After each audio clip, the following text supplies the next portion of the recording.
Now, let us understand the function of heart or human heart anatomy. As you may see that I have drawn a well-labeled diagram of heart. First of all, हमने पहले ही पढ़ लिया कि heart में कितने chambers होते हैं. There are 4 chambers. As you can see, there is right atrium, right ventricle, left atrium and left ventricle. सो ये चैम्बर्स 4 इसलिए होते हैं क्योंकि हार्ट को ही दोनों ऑक्सीजन और कार्बन डाइऑक्साइड दोनों ट्रांसपोर्ट करना होता है ब्लड को. इसलिए हार्ट के अंदर डिफरेंट चैम्बर्स होते हैं to prevent the oxygen rich blood from mixing with the blood containing carbon dioxide.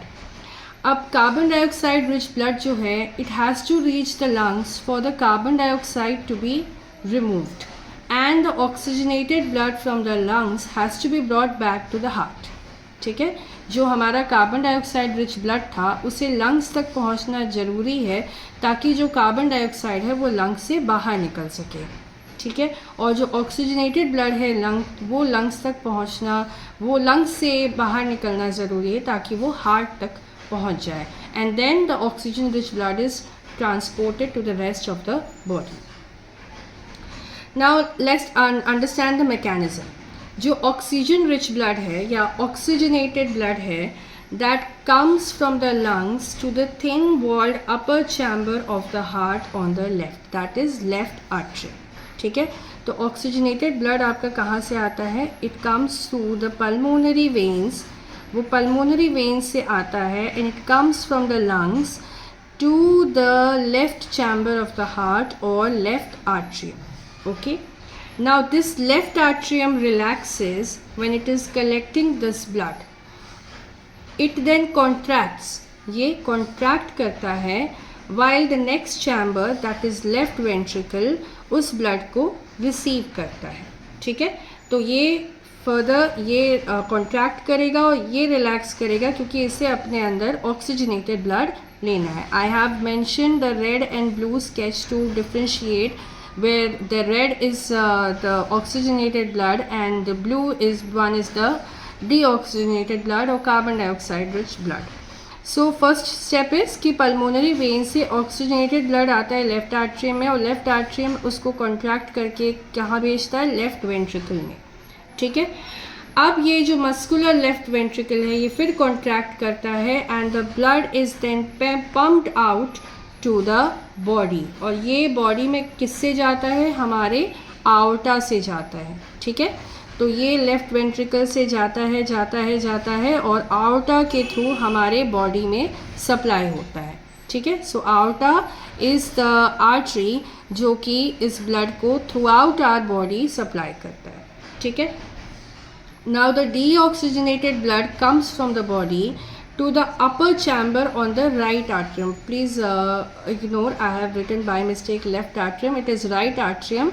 So deoxygenated blood जो है वो right atrium में आता है और कहाँ से आता है? It comes from the superior vena cava. ठीक है, तो वो superior vena cava से आता है and it comes from the body to the upper chamber on the right atrium. और ये राइट आर्ट्रियम फर्दर कॉन्ट्रैक्ट करता है और लोअर चैम्बर में भेजता है which is right ventricle and ये राइट वेंट्रिकल फिर से कॉन्ट्रैक्ट करता है and it sends it to the pulmonary artery. ठीक है, ये डीऑक्सीजनेटेड ब्लड जाता है पल्मोनरी आर्टरी में और ये पल्मोनरी आर्टरी जो है इस ब्लड को लंग्स में पहुंचाता है ताकि ये ऑक्सीजनेट हो पाए. ठीक है, तो इस तरह से आपका ये पूरा प्रोसेस होता है. और since ventricles have to pump blood into various organs where in the body and the lungs, तो इसलिए जो वेंट्रिकल्स की वॉल्स होती हैं वो थोड़ी मस्कुलर होती हैं और ये वॉल्स का काम क्या होता है? ये ट्राइकस्पिड वॉल होती है and this is bicuspid valve. In walls का काम ये होता है कि अगर एक बार इसमें ब्लड आ गया तो वो वापस उस चैम्बर में ना जाए, उसे वो जहाँ जाना है वहीं जाए, मिक्सिंग ना हो. ठीक है, सो ये मैकेनिज़्म होता है हार्ट का.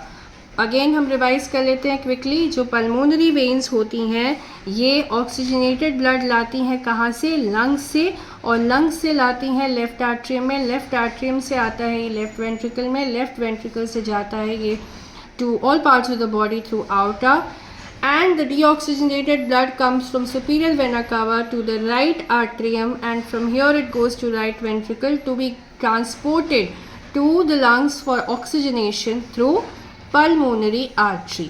ठीक है, सो हमें बिल्कुल ध्यान से इस डायग्राम को समझना है, इस एनाटॉमी को समझना है. एक बार अगर आपने इसको समझ लिया तो हमेशा के लिए आपको हार्ट एनाटॉमी कहीं से भी कोई भी कुछ भी पूछ लेगा, आप कभी कंफ्यूज नहीं होंगे.